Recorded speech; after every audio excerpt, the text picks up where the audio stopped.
Okay, welcome back to the Recovery Tapes for episode number 34. My name's Gary and I'm your host. And today we are going to hear a story from a bloke who's 13 months clean. He is doing all sorts of content about healthy living, gym lifestyle, and in general turning your life around. Now, this young man is another person that I follow quite closely on social media, like last week's guest. And there's another thing I need to say before we start this podcast as well. I'd just like to give a rest in peace to Reese, who passed away this week. It's very, very, very, very heavy on my heart that you're gone, brother. So rest in peace, and I'll see you on the other side. But just to get the episode kicked off and started, can you please introduce yourself to everybody, man? Hey man, my name's Clay. I'm 23 years old and 402 days clean from drugs and alcohol. Congratulations, dude. So what's that, like 13 months, is it? Yeah, just over, yeah. Yeah, nice work, man. So where did we'll get into how old you are and where you grew up and all that sort of stuff. So where did you actually grow up, man? Newcastle, bro. Before living here, I lived in Foster, but that was quite young, so maybe Yep. from the age of 2 till 7, and then we moved down to Newcastle, and I've been here for the last 16, 17 years. So what's it like over there? Because I'm a Perth boy, man, so I've never been over Oh, there, eh? nice, bro. Yeah, it's good, man. Like pretty stereotypical Aussie, beach, blue collar town. Fucking, it's very, it's not as big as Sydney, so you don't quite get the same like sort of um fuckwits that you do when you're in the really built up cities like Sydney and Melbourne. It's a lot chiller, as I'd imagine sort of Perth would be as well. Like big Yeah, place, man. but still relatively like rural. So But yeah, what sort of stuff did you get up to as a kid then, man? Like before all of this stuff started and before we're going to actually hear your story, like sort of paint a picture for the listeners. So what sort of kid were you, man? What were you like then? man, fucking anything and everything, bro. Exploring, like just there's a bunch of old like forts and stuff around here. Exploring that, like surfing all the time. I absolutely love the water. Playing footy, basketball, literally like every sport. I've done it all. Dancing, fucking soccer, everything, bro. A bit of an adventurer then, eh? It sounds like at heart. Yeah, absolutely. So how did to go from sort of a kid like that, right?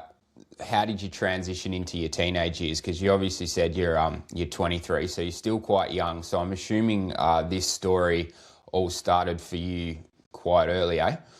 Yeah, so I didn't necessarily realize it at the time, but my nan passed away when I was 12, and I was already sort of dealing with a lot of just anxiety and stuff. I didn't really fit in, even though I was a part of all of these groups, like sport wise and stuff.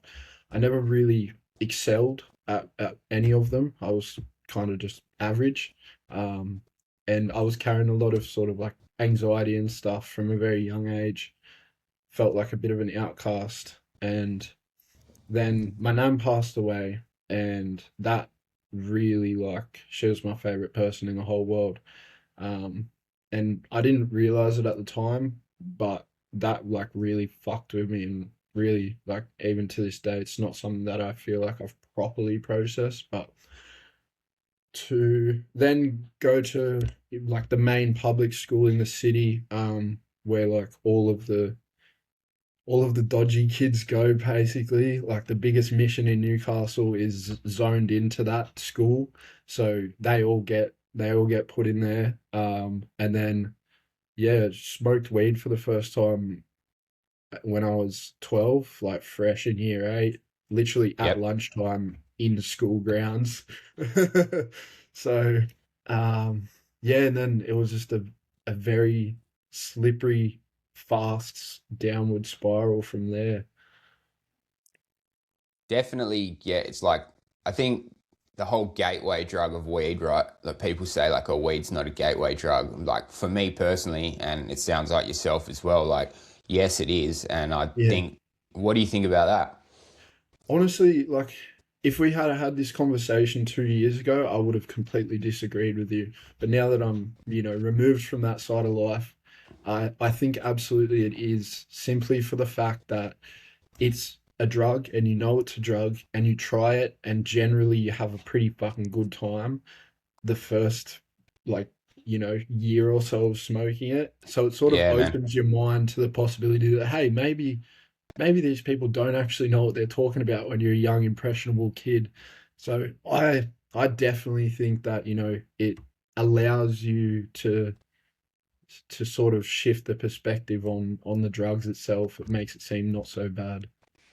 Great answer, man. Great answer. Sort of normalizes other stuff as well. I feel like, sitting around in the session circle is one of the first places that I saw other drugs as well, So it's Yeah. kind of like that relatability of like, if I'm doing this, then this isn't so bad. And then obviously as young men, we sort of took that a bit too far, and now here we are having a conversation on the other side of the fence, which I just need to give you a shout out as well before we go any further, because you've you've pulled yourself up quite quickly. Like, things seem like they got out of hand, and then it seems like you've very quickly pulled yourself up in an early stage of your life, and are now living a really good sort of life. Like, I didn't start pulling my socks up and doing all that until later in my 20s. And so for yourself, how did that all start out? Like, how was the first sort of 2 or 3 weeks of that, dude? Well, so I suppose like we can get into a little bit more detail, but I honestly, the best and the worst thing that ever happened to me was getting locked up for selling drugs. The Yep. police raided my house and I fucking I was in jail, so didn't really have a lot of access in terms of substances and stuff. So the first like 3 weeks, I barely slept. Maybe slept like 3, 4 hours every two, Mm-hmm. 3 nights if I was lucky. And on top of that, my celly had fucking sleep apnea. So, Heck. but I, it's an interesting one. I always tell people that are doing it on their own on the outside. Like, I have mad respect for them because I genuinely don't think that I would have been able to do it at the time that I did if it wasn't for me going to jail and just not having access. Yeah, yeah. Um, Yep.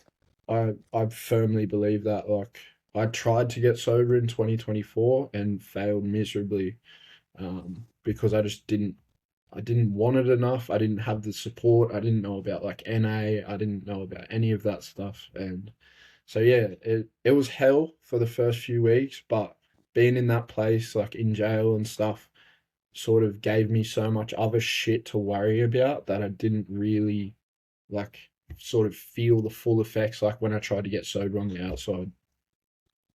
Yeah, man. So let's go off the back of that then. Let's have a chat about prison, because I didn't want to bring it up.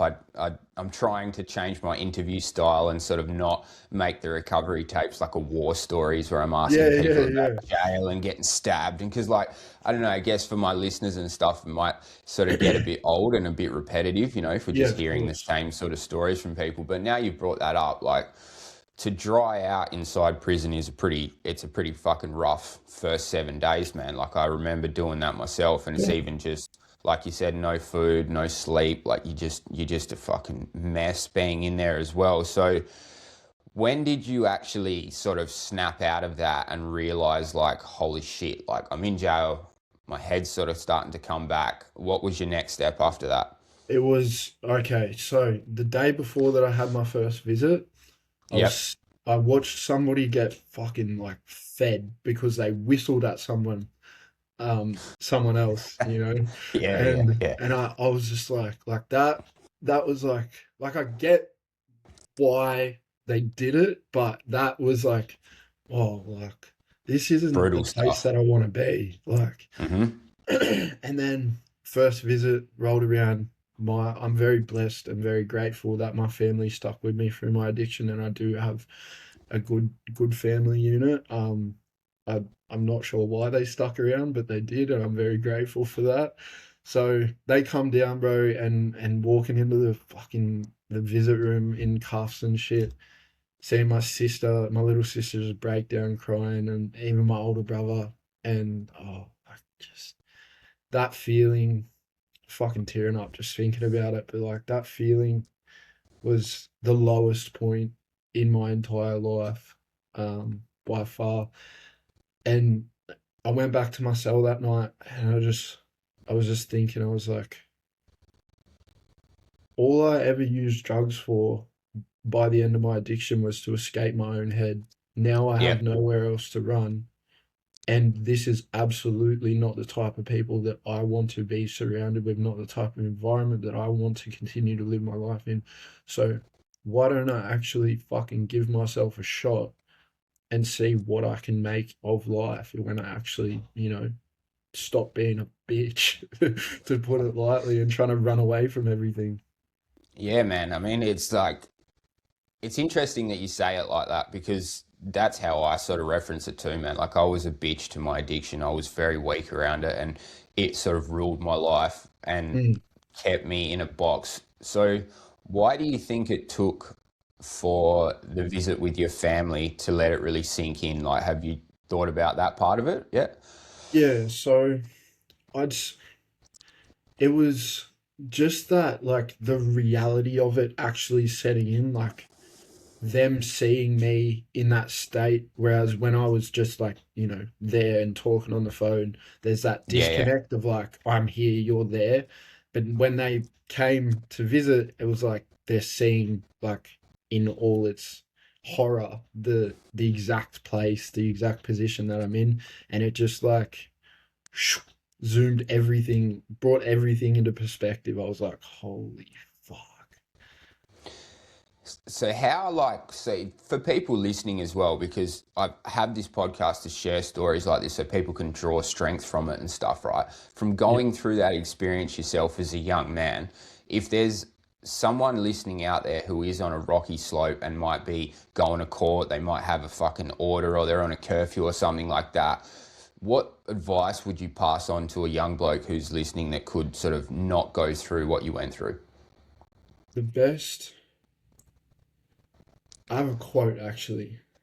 Go, You yeah. need to seek support, but you cannot heal from what you won't reveal, and you will not reveal what you cannot feel. So you have to Nice. seek support. You like, absolutely, there is places out there like NA, um, even just find something like pages like mine. My DMs are always open for people that are struggling, but Yep. do not try and do it alone. Because if you could have done it alone, you probably wouldn't have been in the position that you are now. Yeah, yep. I fully agree with that. And I like you. The reason I've got you to come on today, man, is your page is very, very helpful for people, specifically young men in general, you know.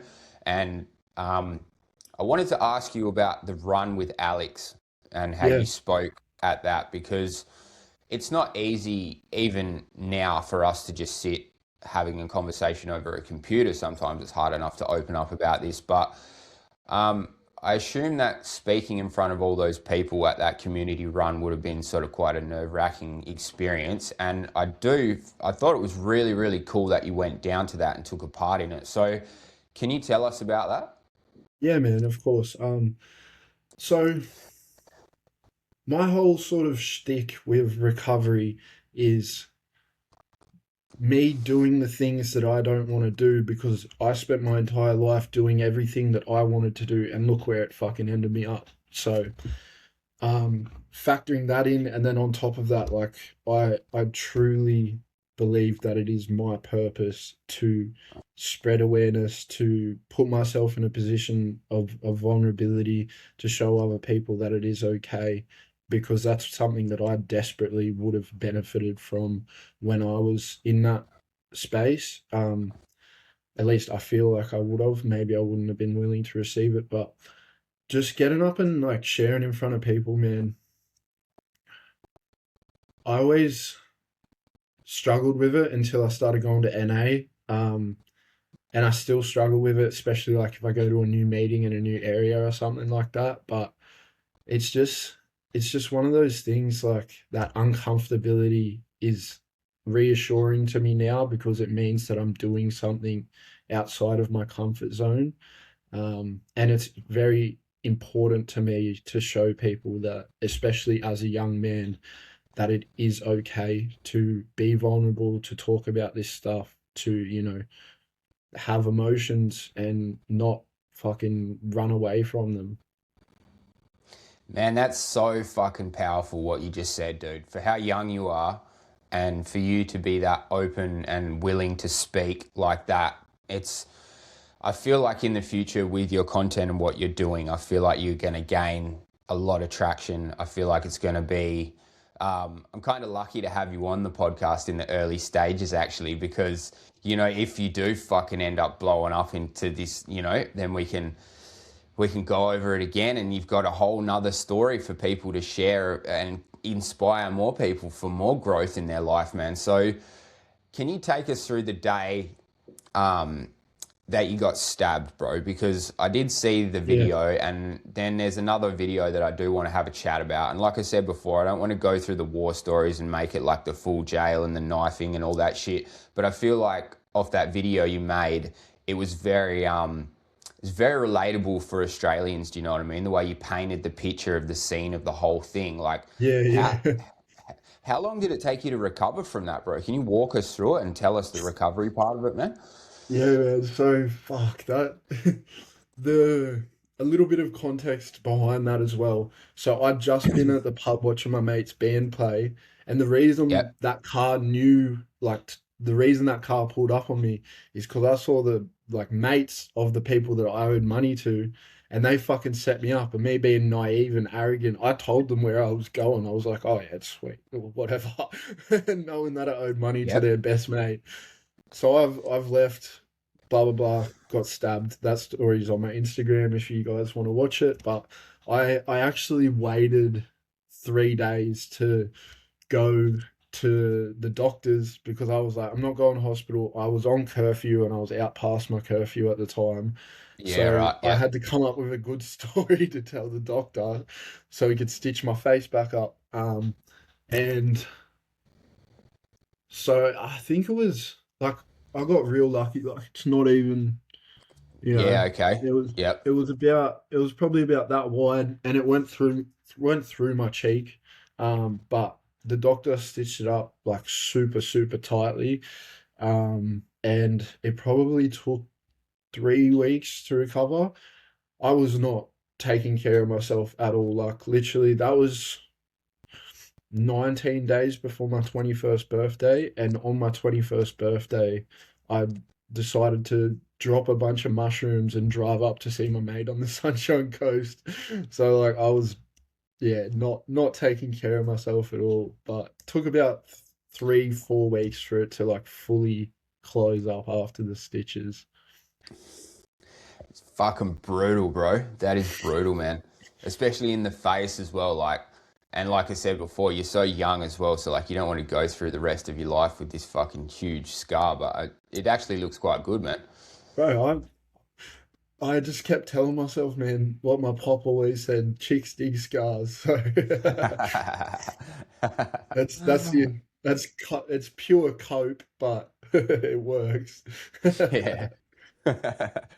Oh man, I mean, I find myself continuing to get guests on, right, that I have a whole bunch of questions set out and I'm supposed to be following like the show set out that I've got. But after I start talking to them, I just find myself sort of like flowing into just a conversation, which is, I hope it's going well. I hope it's a way that people can sort of follow the pod as well. And like, I sort of get little pinch me moments with whoever it is, like going through shit like that myself. Like I've never been stabbed, but I have been through some stuff like that. To then be sitting Yeah. here and speaking about this and just sharing and opening up and stuff. How would you say for people listening, if they're stuck and they don't feel like they can talk, what's something that you would tell them about that, man, and how it's helped you? Well, I would say personally, you if you are stuck and you feel like you can't talk, You just haven't found the right people. Because if it's somebody that you respect, you will be able to open up to them. But engaging in content like yours, like Alex, like mine even, is becoming like just sort of getting the ball rolling within your thoughts, making sure that your environment is one that is like promoting that. It will just Yeah. bleed into your subconscious over time. And one day you might just go, fuck it. No, fuck it. I'm gonna DM them. I'm gonna reach out to somebody. Um, just be very conscious of the what you're allowing yourself to like consume and sort of take in, because if all you're hearing is like toxic masculinity, like just don't be a bitch, fucking go harder, this and that, then you will end up believing it. And what people don't realize is environment is the biggest dictator of where you will end up. Like you could line 100 people up, show me their five closest friends, and you could pretty much guarantee where each of those people are going to head up, going to end up just based off of that. So be very careful about what you consume online and make sure that it is like pro social, pro communication, not toxic shit. I feel like we need a, yeah, that's actually a good point to raise. We can speak off the back of that because, like, if you are following sort of like, I'm not a fan of Andrew Tate. Do you know what I mean? Mm, I don't like mm, him. I don't like the way that he's very sexist, very, this is what you got to do, like, da da da da, all this stuff like that. I think that's a great point to raise because for young men in our community, surrounding yourself with a positive circle and keeping your mind fresh and clean is probably one of the most important things that you could do aside from eating healthy, sort of a healthy yeah. lifestyle slash gym, etc. And that's the other thing that I wanted to ask you about. Like, so you're fucking shredded, bro. Like just straight out. Like there's no point beating around the bush here, man. You've got to fucking you're doing the content that you're Thank you, doing bro. around your gym stuff, bro, is man, like you're fucking killing it in that aspect. You Thank really, you. really are. And how do you go about routines and stuff? So you've been clean for 13 months. Like run us sort of through your gym routine, bro. So just quickly, the gym itself, bro, is like the best thing that I ever started in rehab, even Yep. training in jail. But I didn't realize how much I craved like structure, and that was what I got the most of out of jail. That was actually probably the best part about it, if you could say that, was that I finally had a break from all the chaos. So now I live quite structured life. I still make sure to allow myself a lot of free time, but general day is I wake up at 3:30 because I would like to gym before work. Yep. So I go to the gym for an hour and a half. Then I'll go for a walk, watch the sunrise, and just I just like being out and about. It sort of keeps me grounded. And like what better way to start your day than a sunrise at the ocean? And then I'll go to work. So I work as a gyp rocker full time. I'll work between like 5 and 7 hours, depending on the day. Come home in the arvos, and then I'll generally eat, um, shower, do any like little bits of content or like just chores around the house and stuff.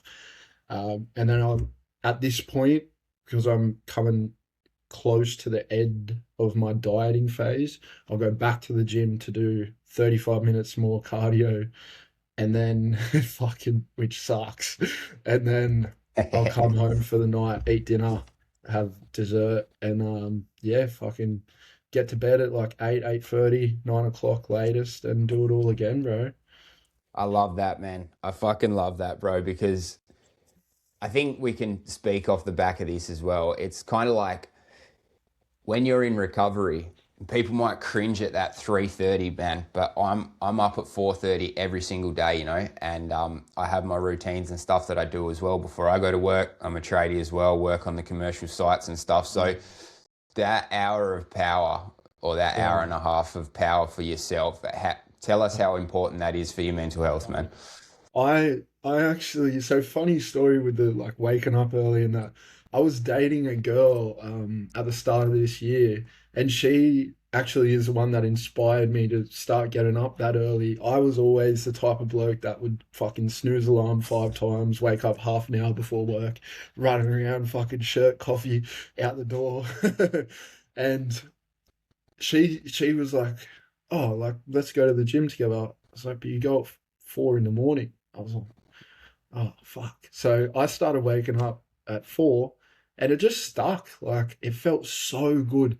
Something about starting your day just with small wins, like a hard gym session, even just simple shit like making your bed first thing in the morning. Just those small little wins and that sort of, like you said, the hour of power. I love that.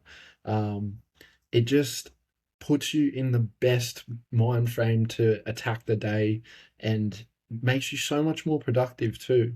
Like everyone says, "Oh, I don't have time to do that," but nobody's around at 3:30 a.m. when I'm training. It's like, well, you know.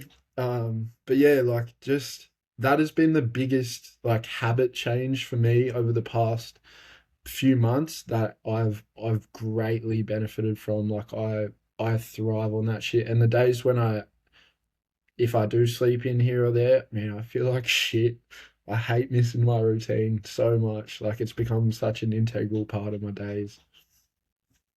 I think it's the hour of power thing, man. I mean, feel free to steal that from me because I stole Oh, it from I'm someone when stealing I that heard it. Yeah, man. 100%. Like it's it's I forgot to ask you at the very start of this, man, like to go from having such a structured routine and hearing that, like how you get your day kicked off.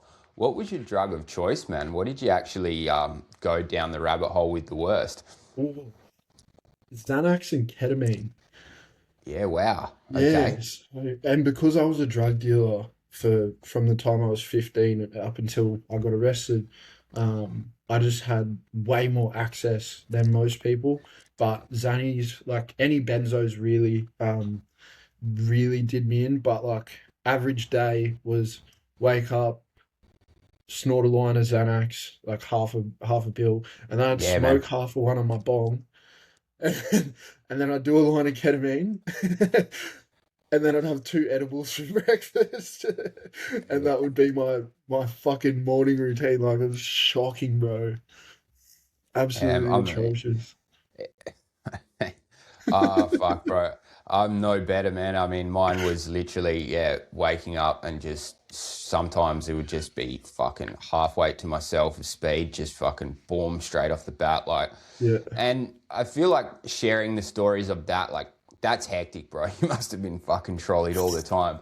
But to go from, say, for example, like that to waking up, having some creatine, getting yourself ready for the gym and stuff. I feel like it's like a, I don't know. I feel like it's kind of a take your power back thing. Do you know what I mean? Like you're really gaining everything that you can from the day by starting like that. And I think another thing as well is, would you say the gym is like a support for man, yourself without giving it to yourself? it is the single biggest reason that I've been able to like change my Yeah. ways and sort of stack everything as fast as I possibly can because when I started in the gym, I made a promise to myself, and that promise that I kept is the first one that I've ever kept to myself. Nice. I'd made so many, as we do when we're addicts, we make empty promises to everybody that never get fulfilled. So becoming somebody that has some level of discipline and that is actually able to show up for themselves even when it is hard has been the single greatest thing that I've ever done for myself. It gave me purpose, confidence, passion, drive, the ability to do hard shit, structure, routine, everything around that. It all spawned from that gym thing. And I know it's a cliche to say it, but I swear to God, if anyone's listening to this right now and you've been thinking about signing up to the gym, please do it. It will change your life if you put time and effort into it. Why do you think it's so helpful, Clay? I think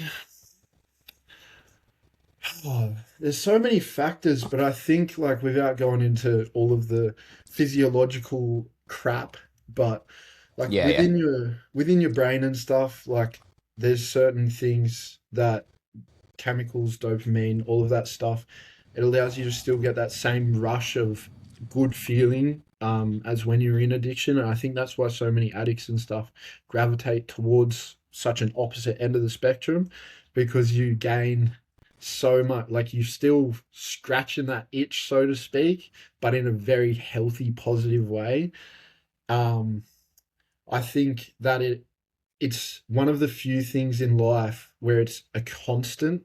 Two, the only determining factor is you and how you show up, as opposed to like the example of say you work a job for 10, 15 years and you work your ass off, but some guy comes in, he's been working there for 5 years and he sort of, gets a promotion that you've been aiming for. That's outside of your control. Pretty much everything else in your life is outside of your control, whereas the gym gives you back exactly what you put into it, as opposed to other people, relationships, etc., etc. You you you get like exactly what you give, and I think there's something so gratifying about that. Fuck yeah, dude. That was a really smart answer as well. Like, I'd never thought about it like that myself, like getting that sort of the mental dopamine and the stimulus that you do get from all of this. It's I guess it's why so many people are on Instagram pushing their gym stories, their recovery stories, and it's sort of like we're a part of a community now, aren't we? That pushes that message that does all that. And I find I get my dopamine rushes and stuff like that from having conversations like this and doing the Yeah, podcast. man. Like, have to build this up to where I'm at, and we're at episode number 34. So my goal for this year is to hit 50 episodes and actually, like have my content out there, my TikTok followers and my Instagram people. It's not like at a massive phase, but I feel like it gives me that dopamine rush and it gives me that positive feeling when people send me DMs and they're asking like, "Hey man, I'm in this part of my life. Like, hey man, this is what's going on. Like, do you have any advice?" I wouldn't say it's an egotistical thing. I feel like it's more like I get a good feeling from helping other people. Yeah, Do you feel yeah, do you bro. feel this do you feel the same with that around the gym, like the culture inside the gym and what you're doing? Everyone's there for the same reason? Yeah, bro. I've made some of the best friends of my whole life through the gym. In these over these past like over the past like 8, 9 months that I've been home. Yep. Um, and fuck me, it's like the place. Even if people still use or still party whatever outside of the gym, you at least know when like anyone that goes there has some level of care about bettering themselves. Yep. They give some level of fucks. So yeah, I think just touching on what you said as well, like about the people reaching out and being able to help people. Like I realized when I was in rehab that I had a couple of boys like asking me for advice. Once the bro that got me into it left because I had like a full program and everything written out, and Yep. that's where I sort of found my love for just helping people in general. Because I'd take them through the workouts and stuff, and I'd be in my cabinet rehab researching and looking up form and shit, and just like trying to help them as best as possible, and educate myself. And that's where it all really started for me. But now like the social media is starting to pop off a little bit. Man, I'm getting messages from people, like all the support from random people is amazing, but the ones that really, really hit home for me is people that I either used in addiction with that are also now sober, or even like old customers of mine that are now sober as well. Um, though, like those people messaging me and being like, "Hey man, just wanted to say that either I'm really proud of you or you've inspired me to do X, Y, Z," and like, fuck, it really does feel like I've just ripped a bong or something. Like it's that same like, Yeah, man. oh, Yep. it's such a It's a good feeling. it's I can relate to what you said so much there, man. Because like, I don't know if you've had many hate messages and stuff come through, but sometimes you do get them, and it does make you feel a bit down. But then there could be like three or four shit ones. But then you get that one from, like you said, someone that you know, or say like a friend's brother or something that remembers how fucking chaotic things was, and they just send that Yeah. little message just to say like, hey man, I see you, I see what you're doing. Um, if someone is thinking about doing content, what would you say to them about it? Okay, so this is good. I was actually having a conversation with my mate about this Yep. yesterday, and I think where most people get stuck, like I haven't, by social media standards, 1,000 Mm. followers over the course of like 4 or 5 months isn't like insane, but I'm not fussed about that. That's good, But man. just be authentic, like be yourself. No single person on this planet just has one thing. You're not just a gym creator, you're not just an addiction, you're a fucking whole person. Figure out a way to inject as much of you and your passions, because that's what people gravitate towards.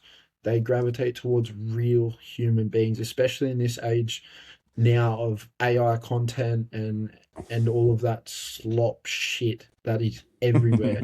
That's what I feel like, in my opinion anyway, people really, really gravitate towards. They want something tangible, they want something open and honest. I think like, So just be authentically yourself. yeah, man. I think that's a great way to say it too, because like you can incorporate everything that you need to into that page and get people to relate to more than just one side of you, like, and I see that with your stories when you're sitting in your car and you just do your films, like you're very open and you're very honest, and I feel like people can relate to even just the scenery of just sitting in your car or just talking normally the way you do, man. It's so easy to grab onto. So while we're on the back of social media, man, give yourself a shout out, bro. Like, where can people find your platform to go along and give you a follow? Uh, at Clay Raymond on Instagram and Clay Scott on TikTok, but I'm gonna change the at, so Clay Raymond on both. Yeah, yeah, And yeah, I don't post on Facebook and stuff. I think it just automatically gets shared from my Insta, but yeah, yeah, yep. Insta is my main one. That's the one that I enjoy using the most and that I think I get the best sort of views and traction on as well. But yeah, thank you, bro. Ah, man, I started TikTok about a year ago now, and I think I've got like 20,000 likes in a year on TikTok, which Nice. is kind of like, yeah, man, I'm fucking pretty proud of it. It's like, Nice. yeah, I don't have a massive following like yourself. Like, I think I've got, I don't know, it's just under 3,000 on TikTok and like coming up to 2K on Insta. I've been doing Instagram for about 9 or 10 months because I was too shy to do Instagram at first. Like, if we speak about that, man, I just open up and share with you. Like, I didn't want to do Instagram because I felt like people who knew me or grew up with me or whatever was going to see it more because it would be on Facebook as well. And so for 3 or 4 months there, I just started just doing TikTok, TikTok, TikTok, TikTok, TikTok, and then I kind of realized like, all right, you've got to go to Instagram. Like, if you really want this to become something what you want it to be, you've got to jump over and go to Insta. And I was embarrassed to do it. I didn't want to do it, but I spoke to a friend of mine, just like you were saying, and he does.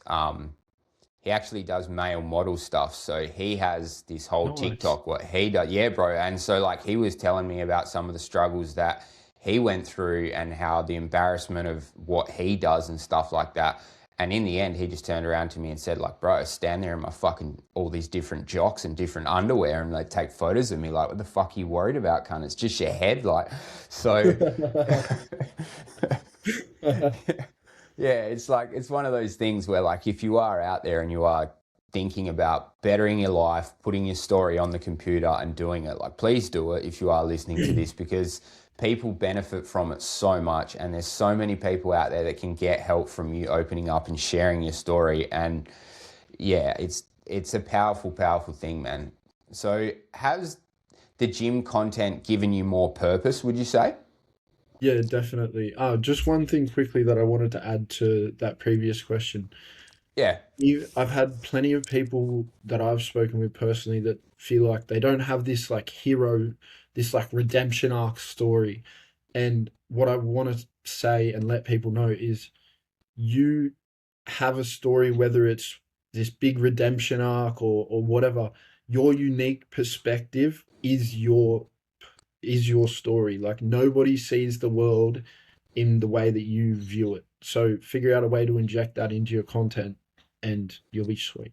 But Fuck yeah. yeah, that's I just wanted to add to that. Um yeah, man, the gym content though, that it not only keeps me accountable for my own stuff because obviously going from like chaotic drugs, everything, like I've gone to the complete other end of the spectrum, which is like I'm aiming to compete in bodybuilding at some point in the future, Nice. and like restricted eating and all of this shit, and food became like a massive source of like coping mechanism for me when I was in jail and rehab because it's basically the only source of cheap dopamine that you get. Yeah, yeah. Um, so that's one thing that I struggled with, like post addiction, is like food, my relationship with food in not in an unhealthy way, but just in a way that like I would use it to cope with emotions and stuff like that. So posting the gym content just really not only helps keep me accountable, but it's like that is my passion. Like that's the thing that I genuinely enjoy, along with the sobriety and the addiction stuff. Those three like things, um, or addiction awareness, gym, and like mental health and like psychology stuff is like what I truly, truly am super incredibly passionate about in this life. I think we're going to see a lot more from you, man. Like, just from saying that, people don't say statements like that and then generally sort of back away from it. I feel like you can hear that in your voice, man. I think there's going to be some big things for you to come, and you've already done a few collabs with some pretty big names and some people and stuff like that. And so, do you have your own nutrition brand, or is that a sponsor of yours? No, so that's actually Limitless Nutrition is just a sponsor. They're really good guys. They actually gave me a job, so I work there part time on top of like doing my tradie stuff. Yeah, yeah. Just work there on the weekends and that. But they're really good guys, and yeah, very grateful for them because like I don't I don't have a fucking resume. They didn't have to give me a job, man. I've been a tradie and a dropout drug dealer since I left school, so I was very grateful. Plus, fucking supplements are expensive, man. So staff Fuck yeah, discount they goes a are. long way.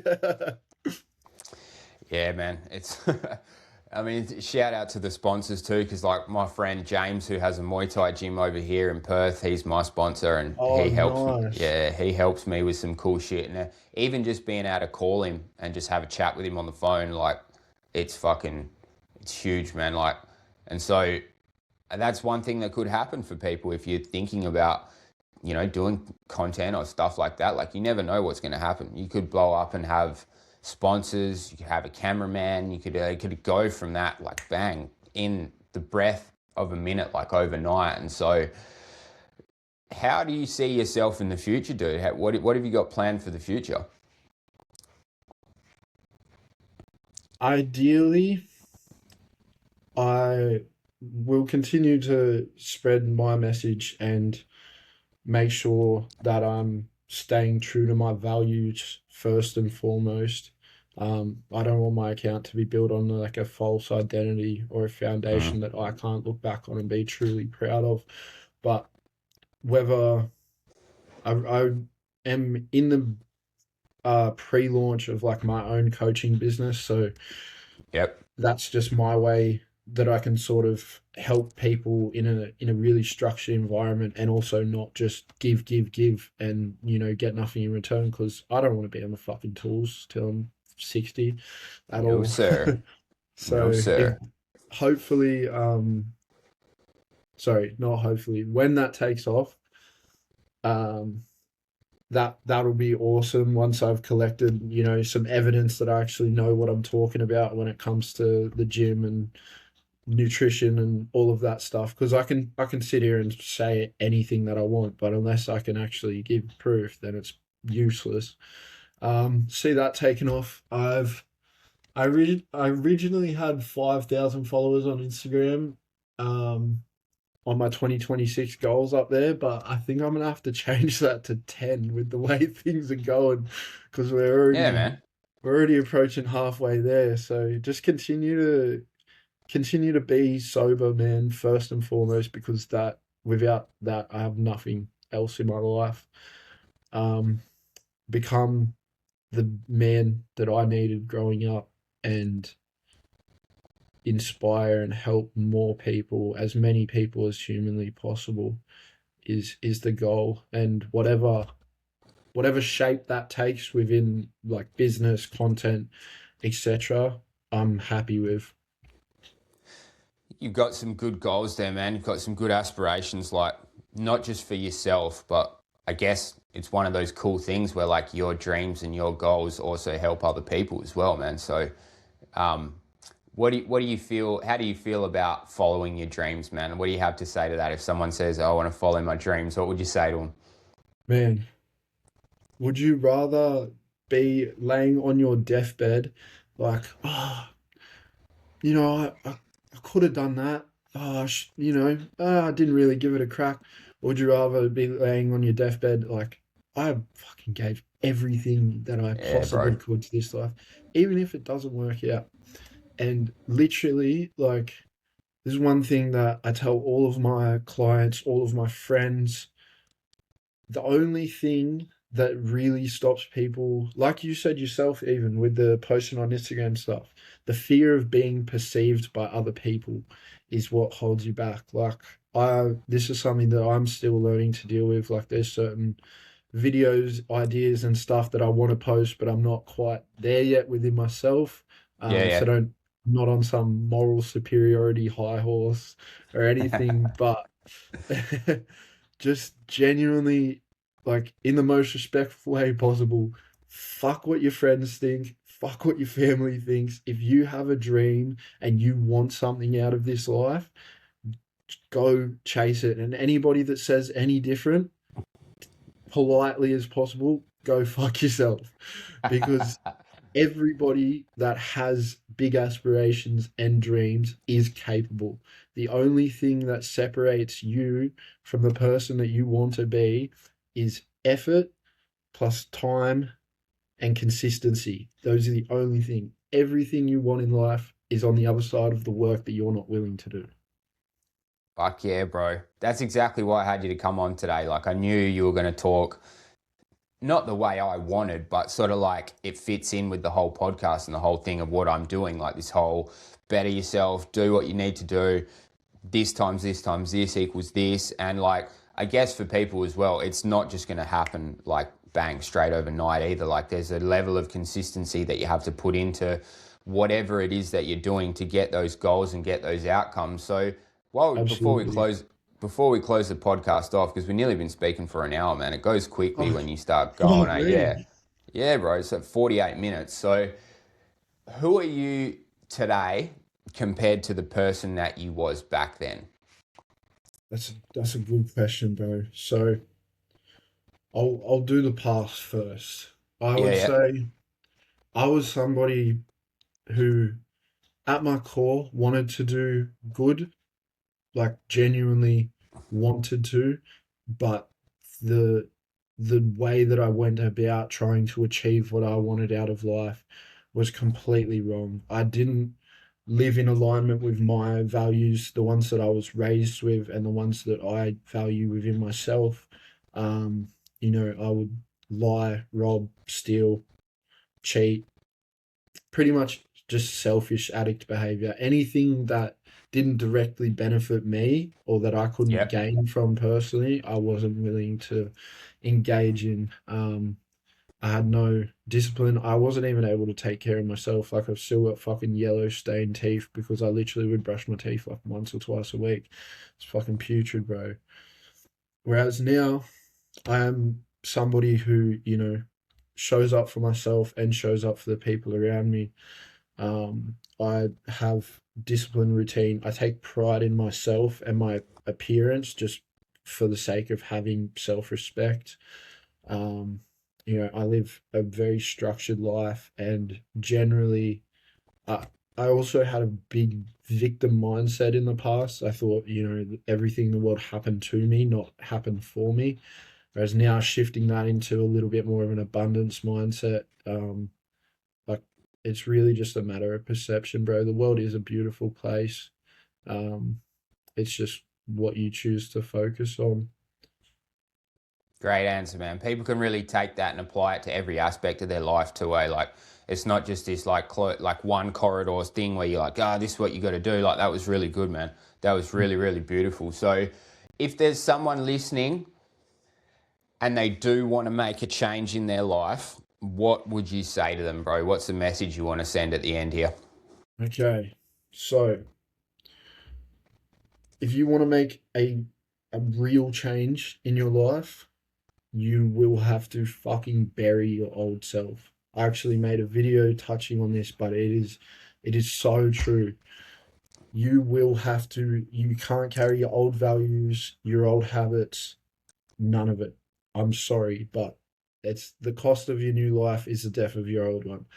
Firstly, what I would do is identify what you value, what you genuinely like value, and then ask yourself whether that be, honesty, integrity, humor, discipline, etc. Ask yourself, what would my life look like, or what would the actions I would be doing if I was living through those values? And Yeah, yeah. say honesty might be being open with people, telling them what's really going on rather than just being like, yeah, yeah, I'm good, mate. Um, Discipline, dieting, gym, whatever, however that may present to you. And then believe that you can do it, take action that you can do it, and then that provides more evidence to support your beliefs. You have to apply. You don't get confident in your ability to do something before you've done the thing. The motivation, it's flipped. Action comes first and then motivation comes because you've given yourself evidence that you can actually do it. So that is the best advice that I've ever gotten, and that's what I would tell people. Clay, mate, you are a smart young man. You're a smart young man. I think we'll cut the episode off there as it approaches the hour now, and we'll leave people to really. Some of the quotes and stuff you've said have been really good. Actually, you've said some really good advice. People will be able to take their truth from what you've said today, and I just want to thank you for taking the time to come on a Sunday, because I know Sunday's a bit of an awkward day to do some recording and stuff, bro. But thank you so much for your time today, man. Man, thank you for having me on. Genuinely, it's a pleasure, and I'm grateful for the opportunity. Hey, Yeah, bro. People will see it. I mean, if you want to give this man a follow and you do like what he said, which I'm pretty sure most people will, man. Like it's been a fucking quite an interesting episode. Actually, we'll do a collaboration video on my page anyway with a social clip or a couple of clips and stuff. So if you do want to give him a follow, check out the page, and also as well. Yeah, I mean, if you're looking to get some coaching done or anything like that, give him a DM, send him a message, and then we might sit down in the future in 6 to 12 months time, bro, and we'll hear the next sort of chapter of your story, so to speak. yeah, I'd love to, bro. Thank you so much again. Incredibly grateful.